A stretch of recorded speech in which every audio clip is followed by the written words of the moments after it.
यश बहुत कंफ्यूज होता है, पर उसी टाइम कमरे में वापस जाके मंत्र जाप करना शुरू कर देता है। अगली सुबह दिया का एक कजन यश को सोए हुए पाता है। वो उसे जगाता है, कॉफी देता है और घर जाके रेस्ट करने को बोलता है। यश अभी भी कल रात के हादसे से बहुत घबराया हुआ था। वो क्रॉस चेक करने के लिए शालिनी जी को कॉल करता है और पूछता है कि क्या उन्होंने किसी को दिया के पास रुकने के लिए भेजा है। कंफर्म कर देती हैं कि हाँ, उन्होंने ही भेजा है। तब जाके यश को तसल्ली होती है और वो वहां से अपने घर के लिए निकल जाता है। घर पहुंच के वो कुछ टाइम रेस्ट करता है। बाद में अपने ऑफिस के कुछ जरूरी काम करता है। शाम को नेहा उसके घर आती है। मैं हॉस्पिटल के लिए ही निकलने वाला था। दिया को होश आया? नहीं। ओ, ठीक है, चलते हैं हॉस्पिटल। रिलैक्स, मैं देख आई हूं दी को। अभी मेरे अंकल है हॉस्पिटल में उनके पास, हम थोड़ी देर बाद चल सकते हैं। मेरा मन नहीं मान रहा दिया को रात के वक्त अकेला छोड़ने के लिए, स्पेशली आफ्टर लास्ट नाइट। यश नेहा को कल रात की सारी बात बताता है।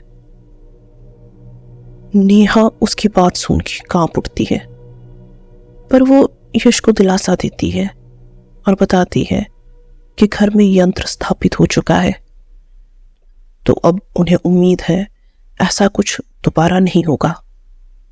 मैं जो बताने आई थी वो तो भूल ही गई। मालिनी वापस आ गई है। पुलिस ने उससे पूछताछ की और उसने पुलिस को अच्छे से मैनिपुलेट कर दिया। क्या बोला उसने? यही कि दी को डिप्रेशन था पास्ट में, और इस हादसे से पहले वो बहुत ज्यादा मेंटली अपसेट हो गई थी, अजीब अजीब सी बातें कर रही थी, यही सब बकवास। पुलिस को कुछ और पता चला? फुटेज रिकवर हुई? नहीं, पुलिस तो पहले से यही मान रही थी कि दी ने ही खुद को हर्ट किया है। वैसे भी ब्लैक मैजिक करने वालों पे पुलिस कोई एक्शन ले भी नहीं सकती। मैं तो बस दी के ठीक होने का वेट कर रही हूँ। वो जल्दी से ठीक हो जाए और उस मानली से पार्टनरशिप खत्म कर ले, ताकि वो हमेशा के लिए हमारी लाइफ से दूर हो जाए। विनोद का कोई कॉल या मैसेज? अभी तक तो नहीं, बट आई एम श्योर जैसे ही उन्हें टाइम लगेगा ही विल कॉन्टैक्ट अस। तभी नेहा की नजर यश की मेड पर जाती है। वो देखती है कि वो चुपके से उन लोगों की बातें सुन रही है। वो उस टाइम तो कोई रिएक्ट नहीं करती और यश से बातें करती रहती है, पर जैसे ही मेड वहां से चली जाती है वो उसके पीछे जाती है। उसने देखा मेड ने मालिनी को फोन किया और उसके और यश के बीच की सारी बातें उसे बता दी। नेहा चुपके से यश के पास वापस आके बैठ जाती है। मेड फोन पे बात करके वापस आती है और थोड़े टाइम बाद अपना काम खत्म होने पे यश के घर से चली जाती है। उसके जाते ही नेहा यश को सब कुछ बता देती है। यश चौंक जाता है और बहुत गुस्सा भी होता है, पर वो ठंडे दिमाग से काम लेता है। वो अगले दिन अपनी मेड को बहाना बनाता है कि वो ये शहर छोड़ के हमेशा के लिए कहीं और जा रहा है, तो उसे उसकी अब कोई जरूरत नहीं है। वो उसके पैसों का हिसाब करके बड़े प्यार से उसी काम से हटा देता है। अगले 2 दिन बहुत सुकून से निकलते हैं। तीसरे दिन विनोद वापस आता है। उसके आते ही नेहा और शालिनी उसे दिया के घर में मिलने के लिए बुलाती हैं। विनोद वहां पहुंचता है। वो देखता है नेहा और शालिनी के साथ साथ यश भी वहीं मौजूद है। नेहा विनोद को एक पोटली दिखाती है। वो उसे बताती है कि उसकी माँ को वहां सफाई करते टाइम मिली थी। विनोद उसे देखते ही समझ आता है कि वो क्या है। वो उन सबको बताता है असल में दिया पे की गई वो काली क्रिया 3 स्टेजेस में काम करती है। पहली, जब उन्होंने दिया से खुद चैंटिंग करवाई, जिसकी वजह से दिया कमजोर होने लग गई और वो एंटिटी उसके घर में एंटर होने लगी। दूसरा, जब उन्होंने ये पोटली भेजी और उसी रात दिया पर अटैक हुआ। तीसरा, वो एंटिटी दिया के पास रुक के धीरे धीरे उसकी सांसें उससे छीन लेती। पर आप सबके प्यार और दुआओं ने और मेरी रक्षा कवच ने उसे कामयाब नहीं होने दिया।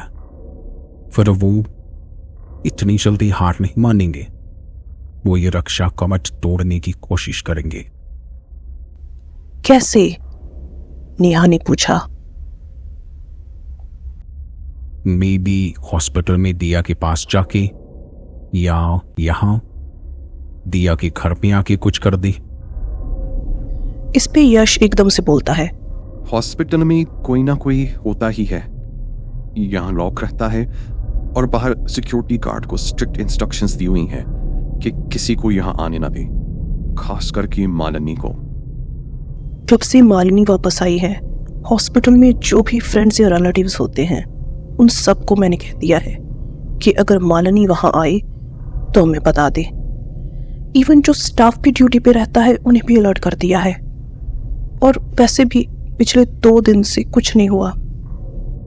शायद ये तूफान से पहले की खामोशी है। तो इस प्रॉब्लम का परमानेंट सॉल्यूशन क्या है?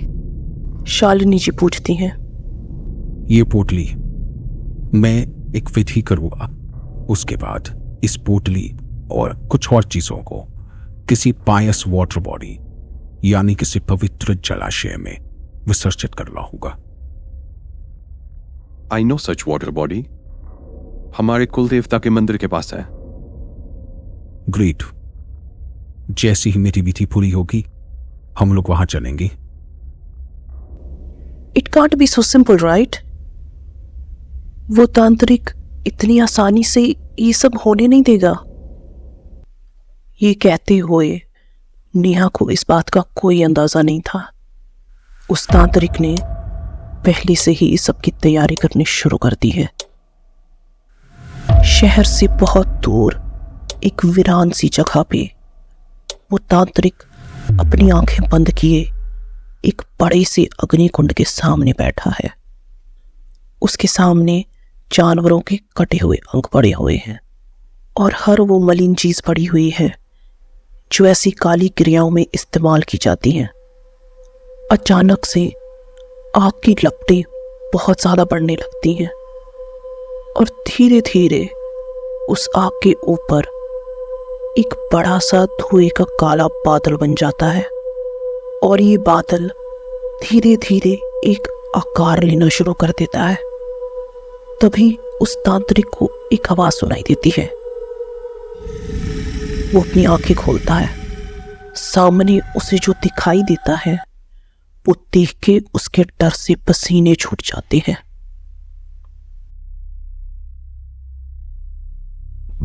मालिक, नाराज मत होइए। मैं जानता हूं आप कमजोर पड़ रहे हैं। आपको बहुत देर से कोई बलि नहीं मिली। मैं एक दूसरी बलि का इंतजाम कर देता हूं आपके लिए। आप फिर से पहले की तरह ताकतवर हो जाएंगे। हाँ, दिया की आत्मा भी आपको जरूर मिलेगी। बस मुझे एक मौका दे दीजिए। तांत्रिक डर के अपनी आंखें बंद कर लेता है। अगले ही पल एकदम से शांति हो जाती है। वो डरते हुए अपनी आंखें खोलता है। जो चीज उसे डरा रही थी अब वो जा चुकी थी।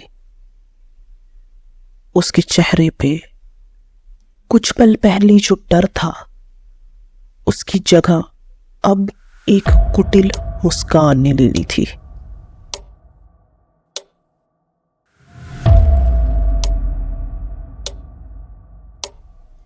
मालिनी देर रात अपनी कार में कहीं जा रही है। सड़क के बीचों बीच एक आदमी खड़ा है। उसने एक कपड़े से अपना चेहरा ढका हुआ है। मालिनी उसे देख के कार रोकती है। वो एकदम से उसकी कार के पास आके उसे कहता है, मैडम आगे रास्ता बंद है। वो एक कच्चे रास्ते की तरफ इशारा करते हुए कहता है, आप उस शॉर्टकट से चली जाइए। इतना कहते ही वहां से चला जाता है। मालिनी कुछ सोच के उस कच्चे रास्ते की तरफ अपनी कार मोड़ लेती है। करीब 1 घंटे से वो उस कच्चे रास्ते पे ही ड्राइव करते हुए जा रही है। अचानक से बिना किसी कारण मालिनी को घबराहट होने लगती है। वो अपनी कार की स्पीड स्लो करती है और आसपास देखती है। वहां दूर दूर तक कोई दूसरा इंसान या कोई गाड़ी नहीं दिख रही। वहां पूरा अंधेरा है। मालिनी बहुत ज्यादा डर जाती है और इस डर का कारण महज अंधेरा और वीराना नहीं है। उसे बहुत देर से ऐसे लग रहा है जैसे कोई उसे देख रहा है। उसके आसपास कोई तो है जो उसे दिखाई नहीं दे रहा। वो अपनी कार की स्पीड बढ़ा देती है। कुछ ही मिनटों बाद एक अजीब सा जानवर उसकी कार से आकर टकराता है। मालिनी एकदम से ब्रेक लगा देती है और बाहर आके देखती है। कार की लाइट से उसे जितना भी दिख रहा था वो ध्यान से देखती है। वहां कुछ नहीं था। जहां वो इस वक्त खड़ी है उसके बिल्कुल पास एक बहुत बड़ा सा पेड़ है। उसे एक आवाज सुनाई देती है। वो डरते हुए अपना सिर ऊपर करके उस पेड़ की तरफ देखती है। उसे 2 आंखें चमकती हुई दिखती है। इससे पहले कि वो कुछ सोच पाती, एक बड़ा सा क्रिएचर एकदम से उस पे झपटता है।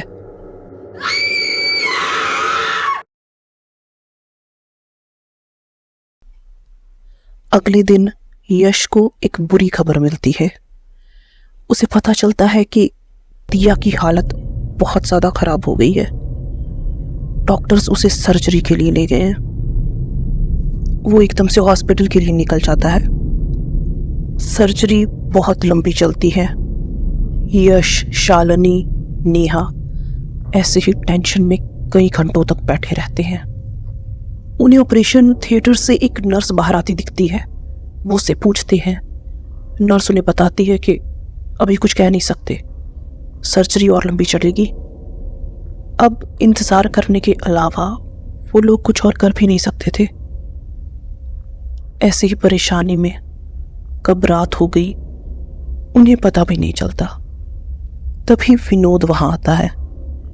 वो उन्हें आगे बताता है कि वो डीमन पहले से ज्यादा ताकतवर हो चुका है और वो दिया को खत्म करके ही मानेगा।